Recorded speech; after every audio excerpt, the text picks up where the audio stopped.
الحمد للہ وکفا والصلاة والسلام علی عباده الذین اصطفى خصوصا علی افضلهم وخاتم النبیین محمد الامین وعلی آلہ وصحبہ اجمعین. اما بعد فقد قال اللہ تبارک وتعالی کما ورد فی آخر سورة الجمعہ: اعوذ باللہ من الشیطان الرجیم بسم اللہ الرحمن الرحیم. یا ایہا الذین آمنوا اذا نودی للصلاة من یوم الجمعة فاسعوا الى ذکر اللہ وذروا البیع ذالکم خیر لکم ان کنتم تعلمون.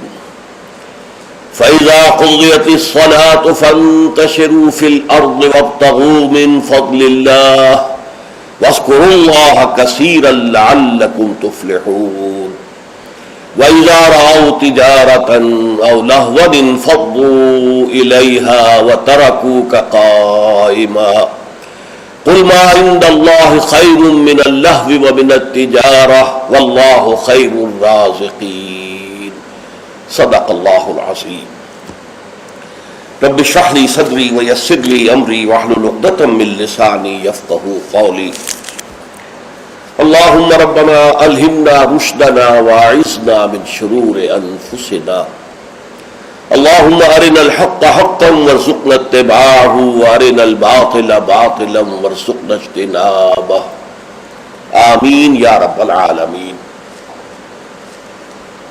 سورہ جمعہ کا دوسرا رکوع جو 3 آیات پر مشتمل ہے، آپ نے اکثر و بیشتر اس کی سماعت کی ہوگی. جمعے کی نمازوں میں بھی اس کو پڑھا جاتا ہے، خطبات میں پڑھا جاتا ہے. یہ 3 آیات حکمت و احکام جمعہ کے موضوع پر نہایت جامع آیات ہیں. اہمیت جمعہ، حکم جمعہ، حکمت جمعہ، مقصد جمعہ، ان تمام امور کو ان 3 آیات نے اپنے احاطے میں لے لیا ہے. چونکہ حضور کا سارا طرز عمل جو ہے اور آپ کا اعلی انقلاب جو ہے وہ قرآن مجید ہے، اور آپ کا سارا عمل اس کے گرد گھوم رہا ہے. دعوت و تربیت و تزکیہ کا سارا نظام قرآن کے گرد ہے. هو الذی بعث فی الامیین رسولا منہم یتلو علیہم آیاتہ ویزکیہم ویعلمہم الکتاب والحکمہ. لہذا اس کتاب ہی کی جب اسلامی کوئی ریاست یا نظام قائم ہو جائے تو اس کتاب کی تعلیم کو مسلسل امت میں جاری رکھنا، تاکہ وہ تعلیم جو ہے عام ہوتی رہے، پھیلتی رہے، اس کو تازہ کیا جاتا رہے، اس کے لیے نظام جمعہ تجویز کیا گیا، ہفتے وار اجتماع. اب اس کو نوٹ کر لیجئے کہ نہ تو وہاں پریس تھا کہ کتابیں ہوں، رسالے ہوں، اخبار ہوں، نہ وہاں ریڈیو، نہ وہاں ٹیلی ویژن، نہ وہاں اسکول، نہ وہاں کالج، نہ یونیورسٹیاں.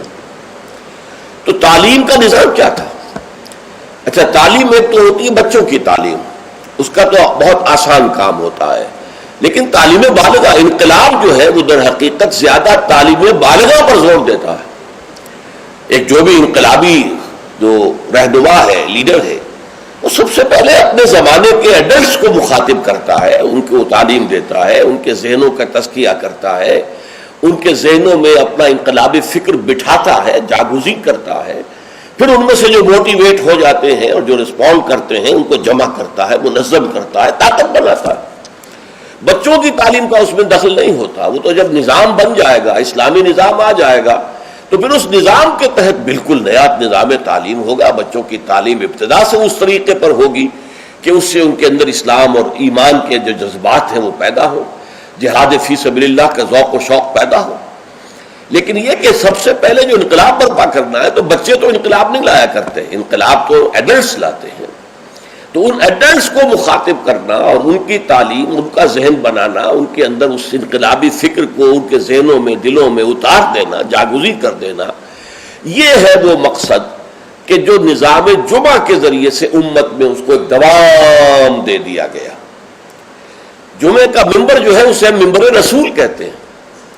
ممبر رسول پر جو کھڑا ہوتا ہے وہ نائب رسول ہے. وہ نائب رسول وہی کام کرے جو حضور کرتے تھے، یتلو علیہم آیاتہ ویزکیہم ویعلمہم الکتاب والحکمہ. یہ کام امت کے اندر جاری و ساری ہو جائے، اس کا تسلسل ہو، اس کا دوام ہو، اس کے لیے جمعہ کی فرضیت کی گئی. نظام جمعہ یہ ہفتے وار اجتماع ہے. آپ کے علم میں ہوگا کمیونسٹوں کا معاملہ بھی یہ ہوتا تھا، ان کا بھی ایک فلسفہ تھا مارکسزم، اور جب تک وہ فلسفہ ذہنوں میں اتر نہ جائے کوئی شخص کمیونسٹ کیسے بنے گا؟ اور پھر وہ فلسفہ تازہ رہنا چاہیے، ان کے ذہنوں میں اجاگر رہنا چاہیے، مدھم نہ پڑ جائے، کہیں ان کے ساتھ اس کی ذہنی کمٹمنٹ کمزور نہ ہو جائے. تو وہ اپنے ویکلی میٹنگز کرتے تھے، اور اس میں کیا کرتے تھے؟ اسی فلسفے کی تجدید، اسی کی اور گہرائیوں میں اترنا، تاکہ ذہنوں کے اندر وہ فلسفہ راسخ رہے. جب فلسفہ راسخ رہے گا تو انقلابی فرور، انقلابی ذیل، انقلابی جذبہ بھی برقرار رہے گا، اور انسان جو ہے تن من دھن لگا دے گا. تو یہ ربط ہے سورہ جمعہ کے ساتھ احکام جمعہ کا، اور یہ تو واضح ہی ہے کہ در حقیقت اس سورہ مبارکہ کا نام ہی اس حکم جمعہ کے حوالے سے لیا گیا ہے. اچھا، اب اس میں حکم جمعہ کی اہمیت کیا ہے اس کو آپ سمجھیے.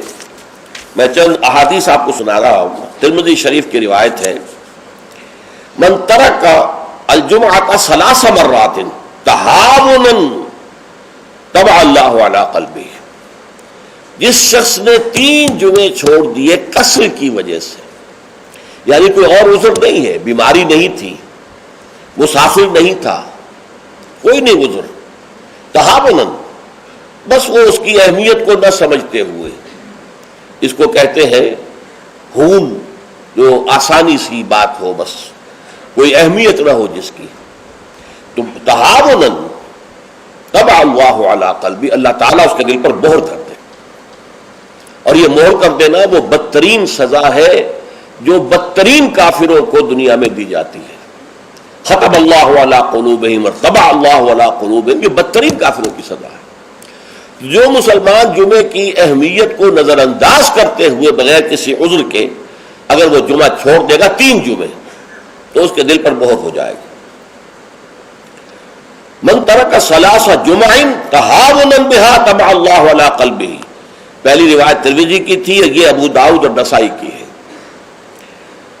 وقال مالک، امام مالک نے موطا میں جو بات کہی ہے وہ یہ ہے کہ لا ادری عن النبی صلی اللہ علیہ وسلم ام لا الا انہ صفوان بن سلیم رضی اللہ عنہ قال من ترک الجمعۃ ثلاثا من غیر عذر ولا علت طبع اللہ علی قلبہ. امام مالک نے جو ان کی کتاب مشہور ہے الموطا، حدیث کا پہلا مجموعہ، حدیث اور فقہ دونوں کا، اس میں کہتے ہیں امام مالک کہ میں یہ تو نہیں کہہ سکتا کہ یہ صفوان ابن سلیم نے رضی اللہ عنہ حضور سے سن کر کہا یا خود کہا، لیکن ان کا قول یہ ہے کہ جس نے بھی 3 جمعے ترک کر دیے بغیر کسی عذر کے، بغیر کسی بیماری کے، طبع اللہ علی قلبہ، اللہ تعالیٰ اس کے دل کے اوپر مہر کر دے گا. سب سے سخت حدیث یہ صحیح مسلم کی ہے، عبداللہ ابن عمرو بن العاص اور ابو ہریرہ دونوں سے مروی ہے رضی اللہ تعالی عنہما، انہما سمعا النبی صلی اللہ علیہ وسلم. یہاں بالکل یہ مرفوع حدیث ہے کہ ان دونوں نے سنا حضور سے یہ فرماتے ہوئے، لَيَنْتَهِيَنَّ أَقْوَامٌ مِّنْ غَدِرِ الْجُمُعَاتِ أَوْ لَيَخْتِمَنَّ اللَّهُ عَلَىٰ قُلُوبِهِمْ ثُمَّ لَيَكُونُنَّ مِنَ الْغَافِلِينَ. لوگ باز آ جائیں اپنی جمعے کی نماز کو ترک کرنے سے، ورنہ لازماً اللہ تعالیٰ ان کے دل پر ختم کر دے گا، مہر لگا دے گا. یہ وہی لفظ ہے جو سورہ بقرہ کی ابتدا میں آیا ہے، ان الذین کفروا سواء علیہم انذرتہم ام لم تنذرہم لا یؤمنون ختم اللہ علی قلوبہم وعلی سمعہم وعلی ابصارہم غشاوہ. پھر وہ غافلوں میں سے ہو جائیں گے. اسی صحیح مسلم میں حضرت عبداللہ ابن مسعود سے ایک اور روایت ہے، ان النبی قال لقوم یتخلفون عن الجمعۃ لقد ہممت ان آمر رجلا یصلی بالناس ثم احرق علی رجال یتخلفون عن الجمعۃ بیوتہم. حضور نے فرمایا میرا یہ دل چاہتا ہے کہ میں کسی اور شخص کو امامت کے لیے کھڑا کر دوں اور ان لوگوں کے گھروں میں جا کر ان کے سمیت آگ لگا دوں کہ جو جمعے کے اندر حاضر نہیں ہوتے. اب آپ ایک طرف حضور کی شخصیت کو دیکھیں، آپ کے اندر نرمی تھی، رقت تھی، شفقت تھی، محبت تھی، رأفت تھی، لیکن دوسری طرف سختی کا یہ عالم ہے کہ جمعے کی اہمیت، تاکہ معلوم ہو جائے کہ جمعے کی اہمیت کیا ہے۔ یا ایھا الذین آمنوا اذا نودی للصلاۃ من یوم الجمعۃ فاسعوا الی ذکر اللہ وذروا البیع۔ اے ایمان کے دعوے دارو، جب پکارا جائے نماز کے لیے جمعے کے دن، مراد ہے نماز جمعہ۔ ویسے تو ظاہر بات ہے کہ اذان تو فجر کی بھی ہوگی، عصر کی بھی، مغرب کی بھی، عشاء کی بھی، یہاں مراد کیا ہے؟ نماز جمعہ کے لیے جب اذان دی جائے فاسعوا الی ذکر اللہ، لفظی ترجمہ تو ہوگا تو پھر دوڑ پڑو اللہ کے ذکر کی طرف۔ سعی کے معنی دوڑنا ہے، لیکن یہ کہ چونکہ حضور نے صلی اللہ علیہ وسلم دوڑنے سے منع کیا ہے، لہذا لپکو، یعنی ہمتاً متوجہ ہو جاؤ۔ اب کوئی کاروبار دنیاوی تمہیں ذرا اس گاہک کو نپٹا لوں، پھر نہیں، فوراً کاروبار بند۔ فرمایا فاسعوا الی ذکر اللہ وذروا البیع، کاروبار چھوڑ دو۔ ذالکم خیر لکم ان کنتم تعلمون، یہی تمہارے لیے بہتر ہے اگر تم سمجھو۔ اب دیکھیے، غور کیجئے اس میں کہ ہو سکتا ہے کوئی شخص، کوئی دکاندار بیچارہ صبح سے بیٹھا تھا، کوئی گاہک نہیں آیا، عین جس وقت گاہک دکان میں داخل ہوا اسی وقت اب اذان جمعہ کی آواز آ گئی۔ اب بڑے سخت امتحان میں ہے وہ، لیکن فرمایا گیا ذالکم خیر لکم، بظاہر گھاٹے کا سودا ہے، صبح سے بیکار بیٹھے تھے، کوئی گاہک نہیں تھا، اب آیا ہے تو نماز کی اذان آ گئی، چھوڑ کے جانا پڑے گا۔ ضرور پڑے، کاروبار چھوڑ دینا یہ لازم ہے، یہ حکم ہے، یہ واجب ہے، فرض ہے چھوڑ دینا، اس میں کسی قسم کی کوتاہی جو ہے وہ پسندیدہ نہیں ہے۔ تو جمعہ کی اہمیت کے لیے ایک طرف تو قرآن مجید کے یہ الفاظ، یا ایھا الذین آمنوا اذا نودی للصلاۃ من یوم الجمعۃ فاسعوا الی ذکر اللہ وذروا البیع ذالکم خیر لکم ان کنتم تعلمون، اور اس کے ساتھ جمع کیجئے وہ احادیث جو میں آپ کو سنا چکا ہوں۔ اگر 3 جمعے کسی مسلمان نے بغیر عذر کے، ہاں عذر ہو سکتا ہے، آپ بیمار ہیں تو آپ پر فرض نہیں ہے، آپ مسافر ہیں تو مسافر پر فرض نہیں ہے، آپ غلام ہیں کسی کے تو آقا کی اجازت کے بغیر نہیں جا سکتے، لہذا غلام پر بھی جمعہ فرض نہیں ہے، بچے پر بھی جمعہ فرض نہیں ہے، خواتین پر جمعہ فرض نہیں ہے، وہ اپنی ظہر کی نماز اپنے گھروں میں ادا کریں، جمعہ کی فرضیت نہیں ہے۔ لیکن جس پر جمعہ فرض ہے اور پھر وہ صرف تہاوناً، کسل مندی یا اس کی اہمیت کو نہ سمجھتے ہوئے وہ اگر جمعے مسلسل 3 ترک کر دے گا تو طبع اللہ علی قلوبہم بھی آ گیا، اور ختم اللہ علی لیختمن اللہ علی قلبہ، اللہ تعالیٰ اس کے دل کے اوپر مہر کر دے گا۔ اچھا، اس میں اب جو نوٹ کرنے کی بات ہے وہ یہ ہے، جمعے کو جمعہ بنانے والی شے خطبہ جمعہ ہے۔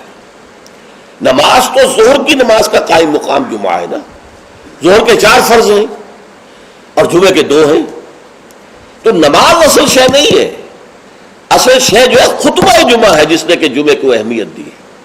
اس لیے کہ خطبے میں تعلیم ہوتی ہے، تلقین ہوتی ہے، جسے میں نے کہا اصل جو مقصد ہے، یہ ہفتے وار اجتماع ہے، اس ہفتے وار اجتماع میں تازہ کرنا ہے اپنے نظریے کو، اپنے خیالات کو، اپنے نظریات کو، اپنے عقائد کو تازہ کرنا ہے، اسے پانی دینا ہے، سینچنا ہے، اور یہ کام در حقیقت خطبے کا ہے۔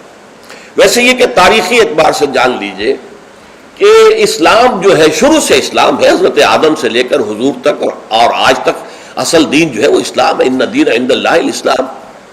یہ تو اسلام کے ایڈیشنز ہیں کہ ایک خاص احکام جو حضرت موسیٰ کو دیے گئے تو وہ اس وقت کے لوگوں کے لیے وہ لازم تھے، پھر وہ احکام جو ہے شریعت محمدی کی شکل میں آئے ہیں صلی اللہ علیہ وسلم، تو ہم پر وہ واجب ہے، لازم ہے۔ لیکن یہ کہ یہ نظام جو ہے رہا ہے ان تمام مذاہب میں کہ ہفتے کے ایک دن کو فارغ کیا جائے اللہ کی یاد کے لیے۔ چنانچہ یہ حکم جمعہ ہی تھا کہ جو دیا گیا تھا امت موسوی کو علی نبی صلی اللہ علیہ وسلم، جمعے کا دن تھا، ہمیشہ سے جمعے ہی کا دن جو ہے وہ در حقیقت مقدس دن ہے، اور جمعے ہی کا دن ہے کہ جو ابتدائے آفرینش سے چلا آ رہا ہے اس کام کے لیے۔ لیکن یہودیوں نے اپنی جو بھی شر پسندی تھی ان کے اندر، ان کے مزاج میں جو بغاوت تھی، ان کا جمعے کو چھوڑو جی ہفتہ کرو، تو اللہ تعالیٰ نے بھی پھر ہفتہ ہی ان پر فرض کر دیا۔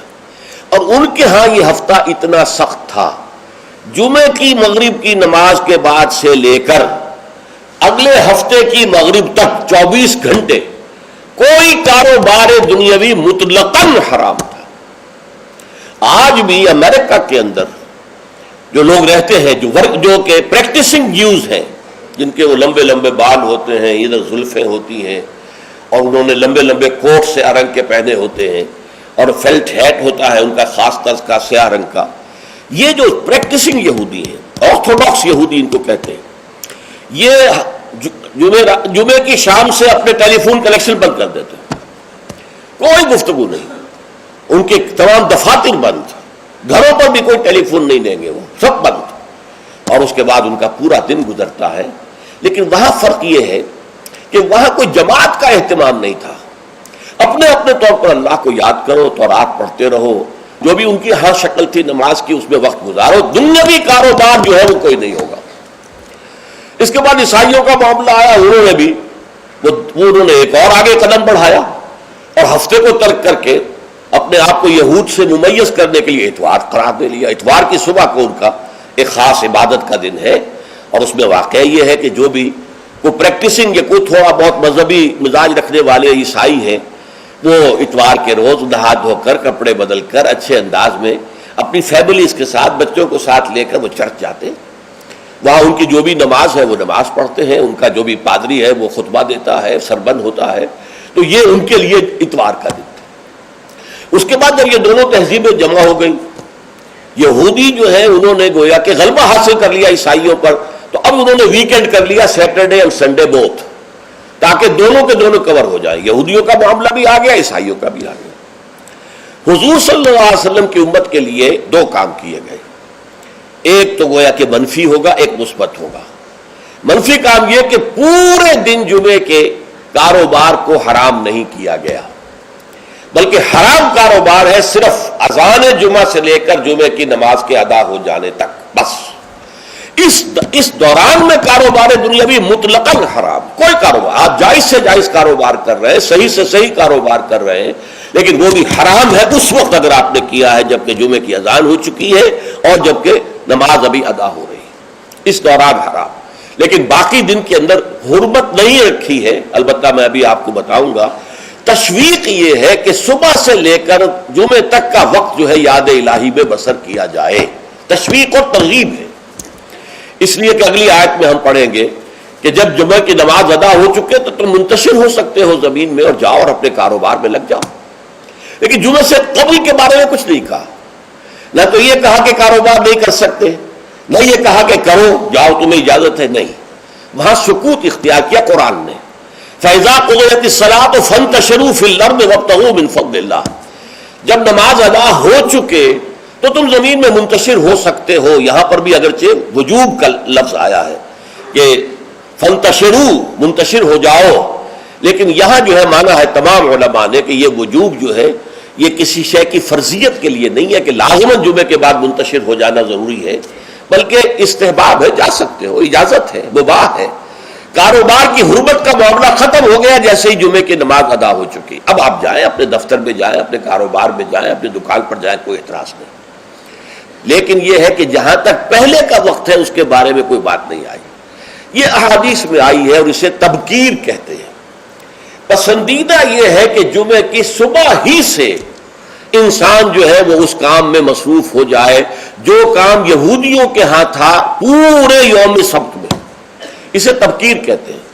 ایک حدیث موجود ہے حضور صلی اللہ علیہ وسلم کی تشویق کے ترجمے میں، حضرت مالک لائے ہیں اسے، ان مولا ابی بکر ابن عبد الرحمن ابن ابی صالح سمان عن ابی ہریرہ ان رسول اللہ صلی اللہ علیہ وسلم قال من اغتسل یوم الجمعۃ غسل الجنابت، جس شخص نے جمعے کے روز غسل کیا، وہ جو کہ ناپاکی جنابت کی حالت میں غسل کیا جاتا ہے، کمپلیٹ غسل، اچھی طرح غسل، ثم راح فی الساعۃ الاولی، پھر جو شخص پہلی گھڑی میں پہنچ گیا مسجد میں، فکأنما قرب بدنۃ من، تو ایسے ہے کہ جیسے اس نے ایک اونٹ قربان کیا اللہ کی راہ میں، صدقہ دیا۔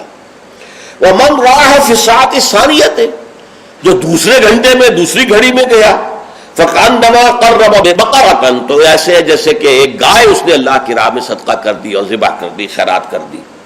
ومن راح فی الساعۃ الثالثۃ، اور جو تیسری گھڑی میں تیسرے گھنٹے میں گیا، فکأنما قرب بشاۃ او قرن، پھر یہ اس کے برابر ہوگا کہ گویا کہ کسی نے ایک بکری اللہ کی راہ میں ذبح کر دی، صدقہ کر دی، یا کوئی میڈھا کر دیا۔ ومن راح فی الساعۃ السابعۃ، اور جو گیا چوتھے گھنٹے میں چوتھی گھڑی میں، فَكَأَنَّمَا قَرَّبَ دُجَاجَةً، تو یہ اس کے برابر ہے کہ گویا کہ اس نے ایک مرغی جو ہے اللہ کی راہ میں دے دی، خیرات کر دی. وَمَنْ رَاحَ فِي السَّاعَةِ الْخَامِسَةِ، اور جو 5ویں ساعت میں گیا فَكَأَنَّمَا قَرَّبَ بَيْضَةً، تو وہ ایسے ہے گویا کہ اس نے ایک انڈا اللہ کی راہ میں خیرات کر دیا. فَإِذَا خَرَجَ الْإِمَامُ، تو جب امام نکل آئے، حضرت الملائکہ یسمعون الذکر، تو اب فرشتے، ایک اور روایت میں الفاظ آئے ہیں جو فرشتے بیٹھے ہوتے ہیں حاضری درج کرنے کے لیے، فلاں آ گیا، فلاں آ گیا، یہ 4تھی ساعت میں آیا، یہ 3ری میں آیا، یہ 2ری میں آیا، یہ 5ویں میں آیا. تو فرشتے اپنے وہ رجسٹر بند کر کے، اور وہ خود الذکر، یعنی وہ جو امام اور خطبہ دیتا ہے وہ الذکر ہے، اس خطبے کی طرف وہ ہمتن متوجہ ہو جاتے ہیں.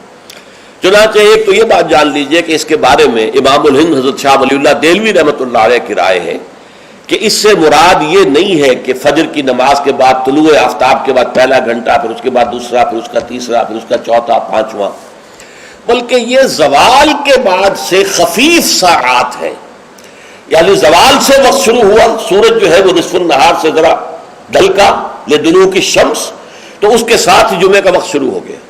تو اس وقت سے پہلی ساعت، دوسری ساعت، گویا کہ یہاں ساعت سے مراد گھنٹہ نہیں ہے بلکہ کوئی اور لطیف قسم کا پیمانہ وقت کا ہے.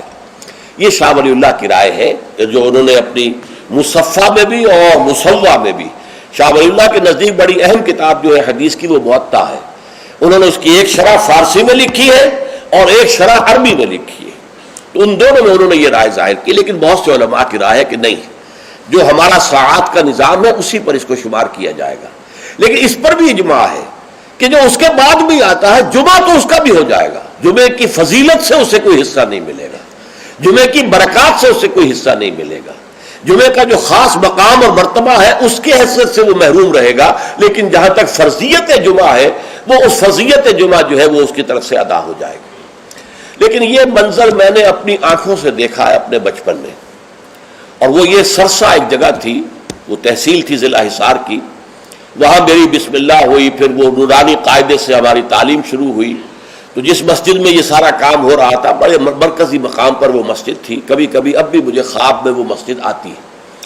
اور اس مسجد میں جمعے کے دن میری اپنی جو مشاہدے کی بات ہے کہ یوں سمجھیے اشراق کے بعد سے لوگوں کی آمد شروع ہو جاتی تھی، اور دیہات سے لوگ آیا کرتے تھے. وہاں ایک خاص قوم تھی، غالباً وہ ارائی تھے، اس ارائی علاقے کے ارائیوں کو وہ پچادے کہتے تھے، جیسے کہ راجپوتوں کو رانگڑ کہا جاتا ہے. لیکن یہ کہ وہ لوگ آتے تھے اونٹوں پر سوار ہو کر، آس پاس صحرا کا علاقہ تھا، سفید کپڑے، سفید کرتے، سفید ان کے تہبند اور سفید ان کے صافے، اونٹوں کے اوپر سوار چلے آ رہے چلے آ رہے چلے آ رہے. اس لیے کہ دیہات میں جمعہ نہیں ہوتا، اور اس وقت اس پر سختی کے ساتھ عمل ہوتا تھا کہ اصل میں جمعہ جو ہے وہ شہر میں ہے.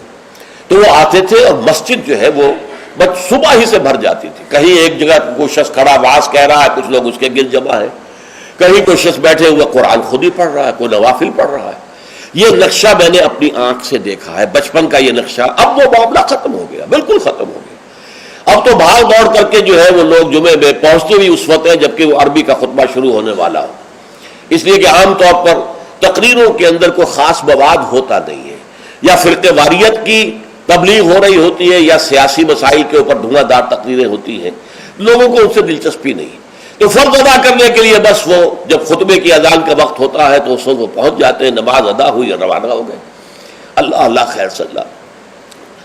میں سب سے پہلے آداب جمعہ اس کے عنوان سے عرض کر رہا ہوں کہ جمعے کے روز غسل واجب ہے تقریباً علی کل محتلم. یہ حضور کے الفاظ یہ ہیں، غسل الجمعہ کے واجب علی کل محتلم. جو بھی بالغ ہو چکا ہے مرد، عورت پر تو ظاہر بات ہے کہ جمعہ فرض ہے ہی نہیں، جیسا کہ میں عرض کر چکا ہوں، اس کے لیے جمعے کا غسل واجب ہے. اور اندازہ یہ ہوتا ہے، میں یقین سے تو نہیں کہہ سکتا، کہ جیسے ہی جمعے کے لیے روانگی ہو اس وقت غسل کیا جائے. پھر حضور نے یہ بھی فرمایا ہے کہ اچھے کپڑے پہن کر جاؤ، دھلے ہوئے کپڑے پہن کر جاؤ.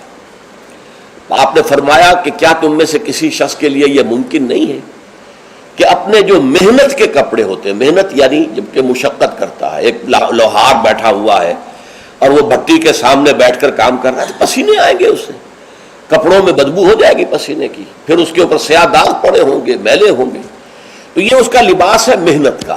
یا کوئی کاریگر ہے مکان کی تعمیر میں لگا ہوا ہے، ظاہر بات ہے جب وہ یہ کام کر رہا ہے گارے کے دھبے ہوں گے، کچھ اور ہوگا.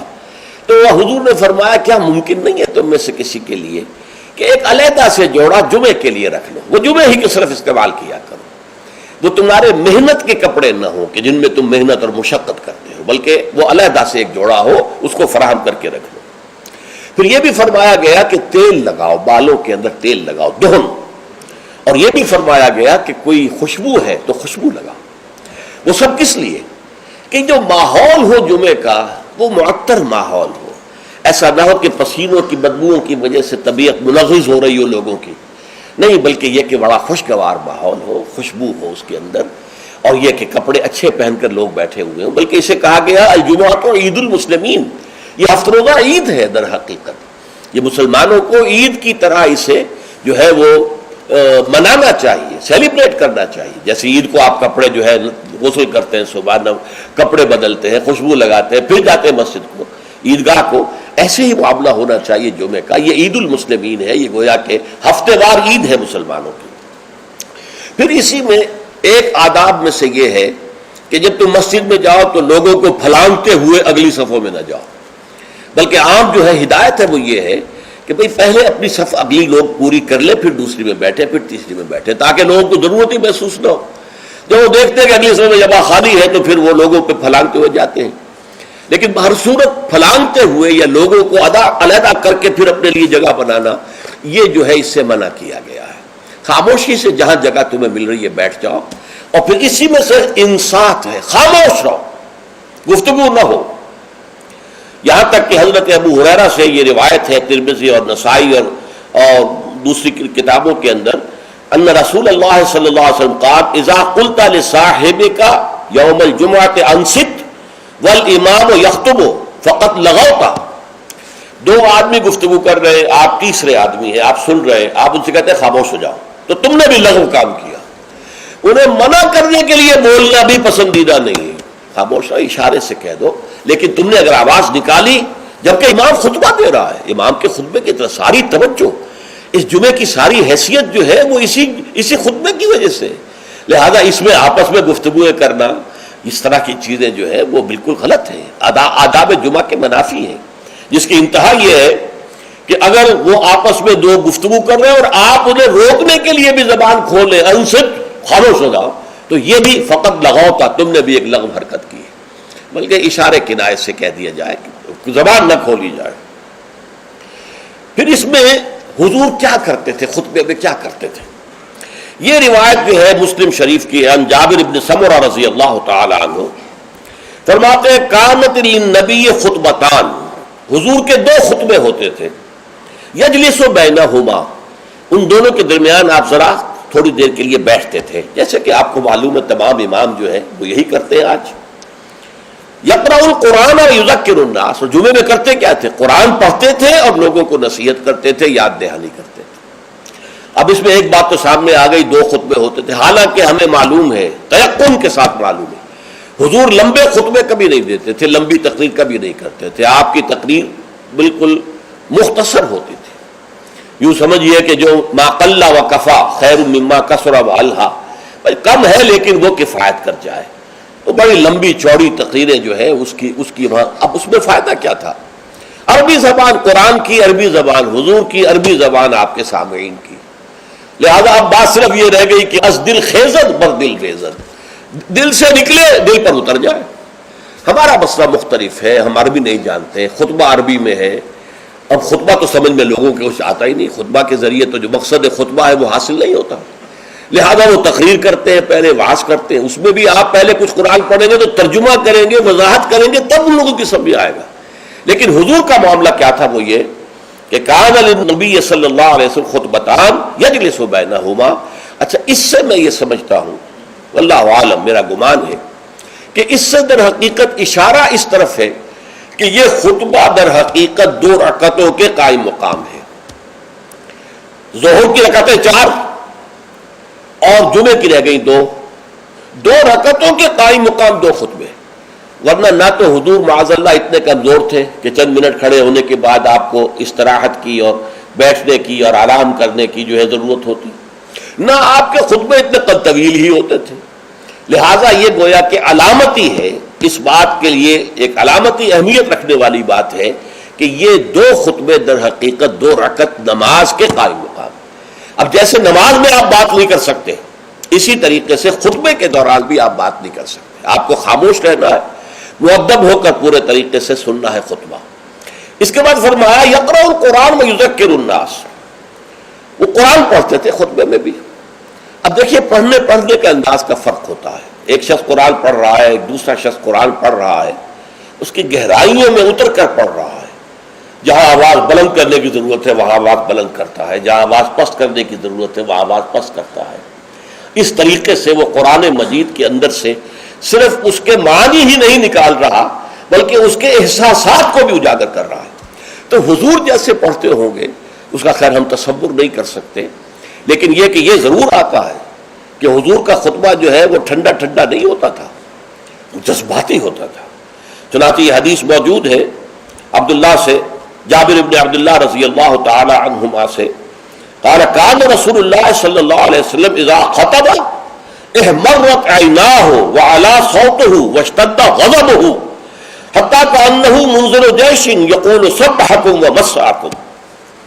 حضور صلی اللہ علیہ وسلم جب خطبہ دیتے تھے آپ کی آنکھیں سرخ ہو جاتی تھی، آپ کی آواز بلند ہوتی تھی اور آپ پر ایک غضب کی سی کیفیت طاری ہوتی تھی، گویا کہ کوئی سالار ہے، کوئی سپہ سالار ہے جو اپنے لشکر کو بتا رہا ہے کہ وہ دشمن کا لشکر آ چکا ہے، اب یا تو صبح کو تم پر حملہ ہو جائے گا، شام کو ہو جائے گا، تیار ہو جاؤ پوری طریقے سے. تو جیسے کوئی کسی فوج کا سردار جو ہے سپہ سالار اپنے جو ہے سپاہی ہیں ان کو آمادہ کرتا ہے جنگ کے لیے اور انہیں خبردار کرتا ہے کہ دشمن کا لشکر سر پر آ چکا ہے، سبحکم او مسعکم، وہ صبح کو آیا یا شام کو آیا کہ آیا. اس طریقے سے حضور کا خطبہ ہوتا تھا، ٹھنڈا ٹھنڈا نہیں، بلکہ یہ کہ اس کے اندر ایک جوش اور لوگوں کو بھی جوش میں لانے کے لیے ایک ایسا انداز کہ جس سے خود ان کے اندر بھی جوش پیدا ہو جائے. اور اس میں کیا ہوتا تھا، قرآن پڑھتے تھے. ایک صحابی نے فرمایا ہے کہ میں نے سورہ قاف حضور کے خطبہ جمعہ سے یاد کی ہے. یعنی عام طور پر آپ سورہ قاف اس طرح پڑھتے تھے کہ پھر مجھے اس کے یاد کرنے میں بڑی آسانی ہو گئی اور میں یاد کر لیا. میں نے اس سے متعلق میری زندگی کا بھی ایک واقعہ ہے، میں بھی حیران ہوں اس طرح کے جب بات پڑھتا ہوں. یہ سن 54 کی بات ہے، جمعیت طلبہ میں میں تھا اس وقت، اسلامی جمعیت طلبہ. تو ایک تربیت گاہ ملتان کی جمعیت نے منعقد کی، اس میں درس قرآن کے لیے مجھے بلایا گیا. وہ ایک محلہ ہے ملتان کا قدیر آباد، اور قدیر آباد میں ایک مسجد تھی حافظ عبد التواب صاحب کی، مشہور تھی، نابینا تھے. فجر کی نماز ایک روز میں نے اس مسجد میں پڑھی اور اس کے امام نے یا خود حافظ عبد التواب تھے یا کوئی اور صاحب تھے، واللہ اعلم، مجھے نہیں معلوم، فجر میں سورہ قاف پڑھی. اس قدر عمدگی سے پڑھی، اتنی خوشالحانی سے پڑھی، اس طرح اس کو پڑھتے ہوئے مجھے اپنے اندر جو ہے محسوس ہوا کہ کوئی چیز جو ہے جنبش میں ہے. رقص جاز برہم زلد افلاک را، تو یہ تو انسان کی روح کا ایک رقص ہے کہ جو ہوتا ہے قرآن کے ساتھ. میں نے اسی دن سورۃ قاف حفظ کر لی، اسی دن. 3 رکوع ہے، چھوٹی نہیں ہے، لیکن اسی دن میں نے حفظ کر لی، اس لیے کہ اس کا اتنا نقش مجھ پر قائم ہو چکا تھا قلب پر کہ پھر اسے یاد کرنا بہت آسان تھا. اسی طرح ایک مرتبہ مولانا اصلاحی صاحب کے پیچھے جمعہ پڑھا، انہوں نے سورہ قیامہ پوری کی پوری اس خطبے کے پہلے خطبے کے اندر پڑھی اور وہ مجھے یاد ہو گئی. تو اس طریقے سے یہ پڑھنے میں زمین و آسمان کا فرق ہوتا ہے. جو بھی انداز ہے قرآن کا اس کو صحیح طور پر، ورنہ ہمارے یہاں یہ بھی ہے کہ حسن قرات کے لیے جو قواعد مقرر ہو گئے ہیں اس کے تحت پڑھے جاتا ہے تو اس کے اندر وہ کیفیت نہیں ہوتی، وہ جذبہ جو ہے اس سے ٹرانسمٹ نہیں ہوتا، واللہ عالم. بہرحال حضور کا خطبہ جو ہوتا تھا اس میں آپ جب قرآن پڑھتے ہوں گے اس انداز سے تو اس سے جو قلوب کے اوپر گہرا اثر پڑتا تھا تو وہی ہے اصل میں کہ جو مقصود ہے، یذکر الناس، یاد دہانی کرانا. دیکھیے یہی وجہ ہے کس قدر گہرا ربط ہے. جمعے کی 2 رکعتوں میں سے ایک میں سورۃ الاعلیٰ، سبح اسم ربک الاعلیٰ، دوسری میں پھر هل اتاک حدیث الغاشیہ، سورہ غاشیہ. کیوں؟ اس لیے کہ دونوں میں تذکیر کا حکم ہے. تذکیر، فذکر ان نفعت الذکری سیذکر من یخشی ویتجنبها الاشقی. اے نبی آپ تذکیر کرتے رہیے، آپ تذکیر کرتے رہیے، اور وہ تذکیر جو ہے وہ مفید ہو جائے گی ان لوگوں کے لیے جن کے اندر کچھ بھی رمق ہے ایمان کی. اس تذکیر سے ان کا ایمان تازہ ہو جائے گا، اور ان کے اندر جو ہے وہ ایمانی جذبات و کیفیات جو ہے وہ اثر نو پوری بہار پر آ جائے گی. اسی طریقے سے فذکر، سورہ غاشیہ میں فرمایا فذکر انما انت مذکر لست علیہم بمسیطر. اے نبی آپ یاد دہانی کرائیے، اور آپ جو ہے ان کے اوپر کوئی ٹھیکیدار تو نہیں ہے، کوئی ان کے اوپر آپ کوئی ذمہ دار نہیں بنا دیے گئے، کوئی داروغہ نہیں بنا دیے گئے کہ لازماً آپ انہیں ہدایت پر لے آئے، لیکن یاد دہانی کرائیے. شاید ان کے دل کے اندر سوئی ہوئی روح جو ہے وہ بیدار ہو جائے، اور وہ روح جو ہے وہ رقص میں آ جائے قرآن مجید کو سن کر. تو یہ تذکیر کا حکم دونوں میں ہے، اور وہی دو صورتیں ہیں جو حضور پڑھتے تھے. کبھی تو پڑھتے تھے فجر میں، یہ فجر میں عام طور پر سورہ سجدہ پہلی رکعت میں اور سورۃ الدہر دوسری رکعت میں، لیکن نماز جمعہ میں عام طور پر سورۃ الاعلیٰ اور سورۃ الغاشیہ. تو کیا آپ کرتے تھے؟ یذکر الناس، لوگوں کو یاد دہانی کرتے تھے. تو یہ ہے جمعے کے آداب کے ضمن میں، اور جمعے کا جو مقصد ہے جو معلوم ہوا حضور صلی اللہ علیہ وسلم کے آپ کے عمل مبارک سے، کہ یہ تذکیر ہے. تذکیر کسے کہتے ہیں؟ یاد دہانی. آپ کو اپنا مقصد زندگی دوبارہ یاد ہو جائے، تازہ ہو جائے. ہمارے لیے مقصود اللہ کی رضا ہے، دنیا کی کوئی شے مقصود نہیں ہے، مطلوب نہیں ہے. دنیا بس ضرورت کی شے ہے، برتنے کی شے ہے. زندگی اور جان کا رشتہ قائم رکھنے کے لیے جو ضروری ہے وہ ہمیں حاصل کرنا ہے، لیکن یہ کہ اس سے زیادہ نہیں. مطلوب لا مطلوب الا اللہ، لا مقصود الا اللہ، لا محبوب الا اللہ. مطلوب و مقصود و محبوب حقیقی اللہ کے سوا کوئی. پھر یہ کہ ہمارا فرض ہے اللہ کے لیے جہاد کرنا، جانے دینا، اپنا مال خرچ کرنا، اس کی صلاحیت جو ہے پیدا کرنا اپنے اندر، یہ ہمارے اوپر فرض ہے، لازم ہے. یہ دونوں چیزیں تازہ ہوتی رہیں. اگر کہیں کوئی گردہ غبار آ گیا ہے ماحول کے اثرات سے، یہ دھندلا سا گیا ہے اگر آئینہ دل، تو اسے پھر صاف اور شفاف کر دیجئے جمعے کے خطبے کے ذریعے سے. تو یہ گویا کہ وہ اسلامی انقلابی جماعت جس کو حزب اللہ کہا گیا قرآن مجید میں، تو یہ حزب اللہ کا ہفتے وار اجتماع ہے. اس ہفتے وار اجتماع میں حزب اللہ اپنے بنیادی فکر کو تازہ کرتی ہے، اور اس کے ضمن میں مزید تعلیم اور تربیت کا جو نظام ہے حضور کا، اس کا ایک تسلسل ہے کہ جو جاری رہتا ہے. اچھا، اب یہاں فرمایا فَإِذَا قُضِيَتِ الصَّلَاةُ فَانتَشِرُوا فِي الْأَرْضِ. اب اس سے بھی ایک لطیفہ ہے میری زندگی کا بڑا عجیب. میں جب بلڈمری میں تھا، ساہیوال جو کہلاتا ہے، تو وہاں ہمارے محلے ہی میں رہتے تھے ایک صاحب جو بڑے کٹر پرویزی تھے. اور پرویز صاحب کا موقف یہ ہے کہ صلاۃ کے معنی ہے معاشرہ قائم کرو، اسلامی معاشرہ. یہ نماز کو انہوں نے خامخواہ صلاۃ کہہ دیا ہے. اچھا، وہ آدمی تھے بہت نیک، وہ سول انجینئر تھے، اور وہ جو کمیٹی ہوتی ہے جو میونسپل کمیٹی، تو وہ میونسپل انجینئر تھے اور بہت نیک تھے. اور شہرا تھا ان کا کہ وہ بہت ہی یعنی رشوت وغیرہ سے بالکل بری ہے. تو میرے دل میں بھی ان کی عزت تھی، لیکن یہ کہ بہرحال اختلاف تھا کہ وہ پرویزی تھے. ایک دفعہ گفتگو ہو رہی تھی تو انہوں نے بڑے چیلنجنگ انداز میں مجھ سے کہا، اچھا مجھے کوئی ایک آیت قرآن کی بتا دو کہ جس میں صلاۃ کا ترجمہ معاشرہ نہ کیا جا سکے. پہلے تو میں مرعوب سا ہو گیا کہ جس قدر تیقن کے ساتھ انہوں نے بات کی ہے، شاید واقعی قرآن میں ایسی کوئی آیت نہ ہو کہ جس کا ترجمہ جو ہے، جہاں پر ترجمہ صلاۃ کا جو ہے وہ معاشرہ نہ کیا جا سکے. لیکن بجلی سے کون دی اللہ کی طرف سے میرے دماغ میں، اور یہ آیت سامنے آ گئی فَإِذَا قُضِيَتِ الصَّلَاةُ فَانتَشِرُوا فِي الْأَرْضِ. اب یہاں معاشرہ مانی لیں گے تو معاشرے کو تلپٹ کر کے ختم کر کے پھر منتشر ہو جاؤ، فساد پیدا کرو، یہ اس کے معنی ہے. مجھے آج تک یاد ہے، میں نے کہا یہاں تو نماز، یہ فَإِذَا قُضِيَتِ الصَّلَاةُ، جب پوری ہو چکے نماز یا پورا ہو چکے صلاۃ، یا تو کوئی عمل جو ہے وہ ہو سکتا ہے کہ جو ختم ہو جائے. معاشرہ مراد لیں گے تو مطلب معاشرے کو ختم کر دو، تلپٹ کر دو، کیوس کر دو. کوئی جواب نہیں تھا ان کے پاس. میں نے کہا نا شریف آدمی تھے، یہ نہیں کہ خام خواہ کو الجھے، بالکل خاموش ہو گئے.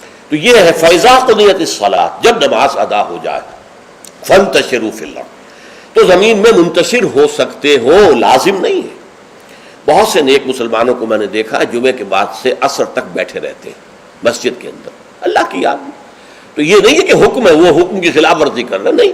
ہاں جا سکتے ہو، اگر جاؤ، تمہارا کاروبار ہے، تمہاری دکان ہے، کوئی تمہارا دفتر ہے، اس میں جانا ہے جاؤ.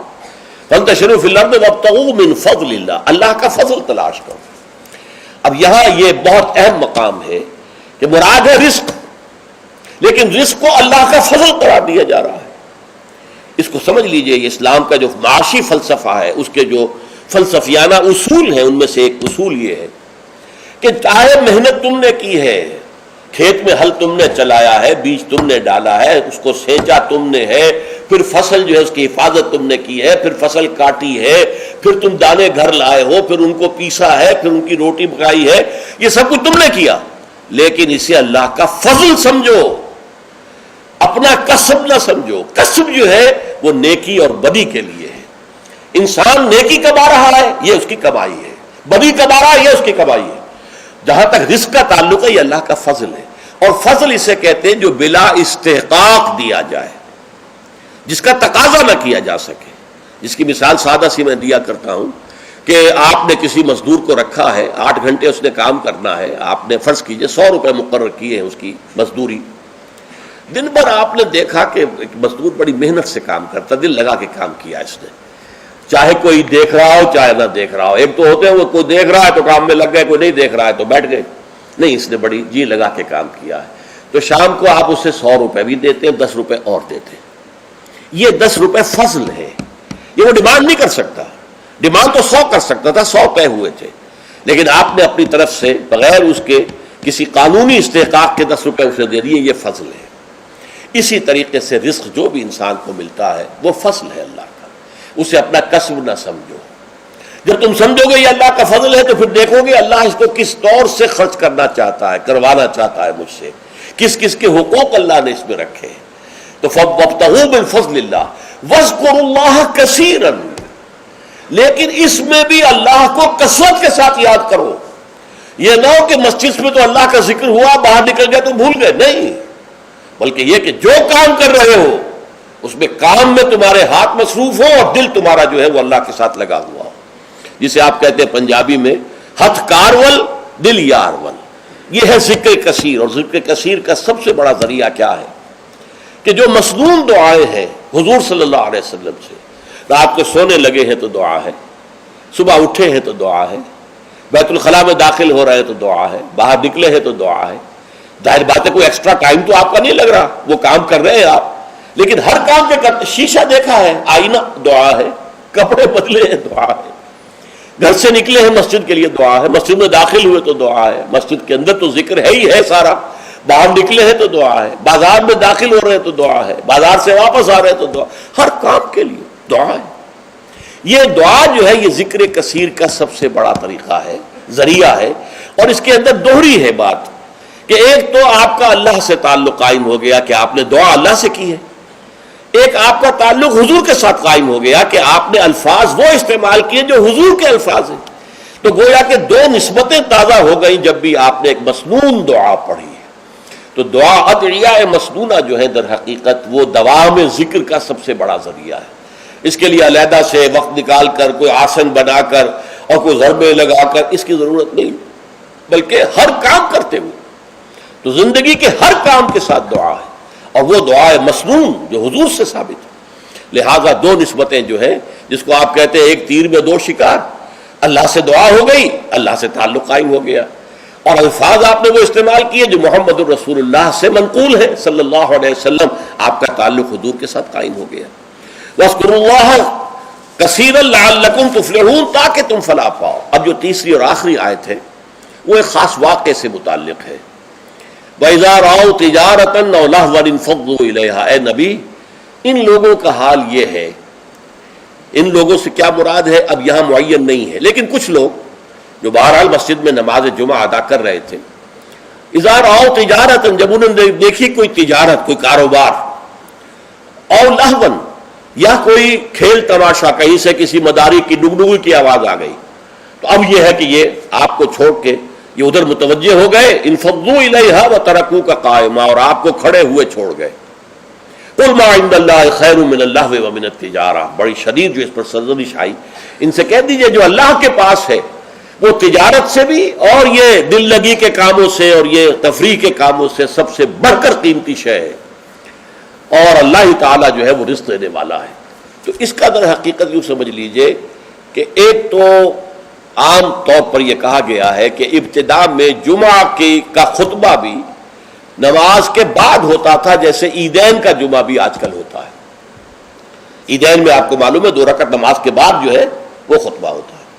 تو ابتداء میں صورت یہ تھی کہ اسی طرح جمعے کا خطبہ تھا، تو کچھ لوگوں نے یہ سمجھا کہ جمعہ تو ادا ہو چکا، خطبے کی اہمیت ان کے سامنے نہیں تھی، اور صورتحال یہ تھی کہ سخت قحط پڑا ہوا تھا، اجناس کی کمی تھی بازار میں، گندم جو وغیرہ دکانیں خالی تھیں۔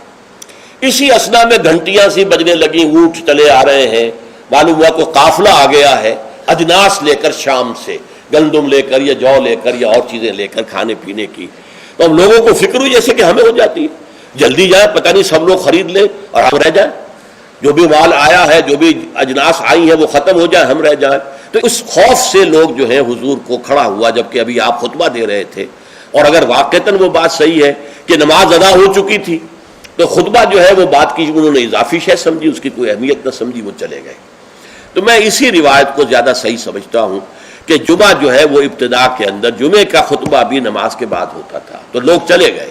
انفضوا الیہا وترکوک قائما، میرے نزدیک یہ کہ اگر نماز ادا نہ ہوئی ہوتی تو مجھے گمان نہیں ہے کہ کوئی ایک شخص بھی وہاں سے نکلتا۔ اچھا، نکلنے والوں میں ظاہر بات ہے کہ سب سے پہلی فہرست پر تو منافقین ہوں گے، جن کے دلوں میں ایمان ہے ہی نہیں، یا ضعیف الایمان لوگ ہوں گے، یا کچھ غافل قسم کے ہوں گے جنہیں خطبے کی اہمیت کا علم نہیں تھا۔ تو اسی اعتبار سے بڑی مناسبت ہے کہ یہ آخری آیت جڑی ہوئی ہے اگلی سورت سے، سورہ منافقون، اور اس میں بھی اذا جاءک المنافقون قالوا نشهد انک لرسول اللہ واللہ یعلم انک لرسولہ واللہ یشہد ان المنافقین لکاذبون۔ تو گویا کہ یہ اس طریقے سے جڑ گئی ہیں دونوں صورتیں، سورہ جمعہ اور سورہ منافقون، اور حضور صلی اللہ علیہ وسلم اسی وجہ سے کبھی کبھی سورہ جمعہ اور سورہ منافقون فجر میں پڑھتے تھے۔ اکثر تو میں بتا چکا ہوں کہ سورہ سجدہ اور سورہ دہر، لیکن کبھی کبھی سورہ جمعہ اور سورہ منافقون پڑھتے تھے، کیونکہ یہ آپس میں جڑی ہوئی ہے۔ وَإِذَا رَأَوْا تِجَارَةً أَوْ لَهْوًا انفضوا إِلَيْهَا، اب یہاں پر لوگوں کی ہدایت کے لیے لہو کا لفظ بھی اضافہ کر دیا گیا۔ جو واقعہ میں نے بیان کیا اس میں صرف یہ کہ گندم یا کچھ اور جو ہے وہ اجناس جو ہے ان کی کمی تھی، اور اس وقت وہ قافلہ آ گیا تو بہت سے لوگ ادھر متوجہ ہو گئے، اور حضور کا جو خطبہ جاری تھا اس کی پرواہ نہیں کی۔ اس پر سرزنش کی گئی۔ اس سے اضافی فائدہ کیا ہوا کہ خطبے کی اہمیت واضح ہو گئی کہ نماز جمعہ تو ہے ہی خطبے کے لیے، ورنہ نماز تو تم ظہر کی پڑھتے ہو، 4 رکعتیں پڑھتے ہو، اور یہاں تم نے 2 رکعتیں پڑھی ہیں۔ اصل میں تو یہ خطبہ جو ہے وہی ہے در حقیقت جس کے ذریعے سے اپنے انقلابی فکر کو تازہ رکھنا ہے، اپنے انقلابی جذبے کو، جہاد اور قتال کے جذبے کو برقرار رکھنا ہے۔ یہ اس کے لیے ایک نظام تعلیم ہے، تعلیم بالغہ کا نظام۔ اب اگرچہ اس وقت صورت یہ ہے کہ نماز جمعہ کی اور خطبہ جمعہ کی وہ حیثیت الا ماشاء اللہ کہیں کہیں اگر ایسا ہو تو ہو کہ یہ مقصد پورا ہو رہا ہو، ورنہ حقیقت میں نہیں ہوتا۔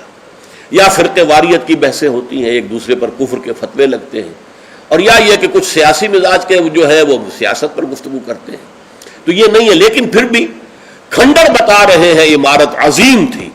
آج بھی مسلمان جس اہتمام کے ساتھ جمعے کے لیے جاتے ہیں، جتنی بڑی بڑی گیدرنگز ہوتی ہیں، کانگریگیشنز ہوتی ہیں، تو اس سے معلوم ہوا کہ محمد کا قائم کردہ یہ نظام صلی اللہ علیہ وسلم کس قدر محکم تھا، اور آج تک بھی بڑا پیارا ہی مصرع ہے، کھنڈر بتا رہے ہیں عمارت عظیم تھی۔ اگرچہ وہ اصل عمارت تو ختم ہوئی، رہ گئی رسم ازاں روح بلالی نہ رہی، فلسفہ رہ گیا تلقین غزالی نہ رہی، نماز و روزہ و قربانی و حج یہ سب باقی ہے، تو باقی نہیں ہے۔ اللہ کی روح جو ہے تقوی اللہ وہ ختم ہو چکی ہے۔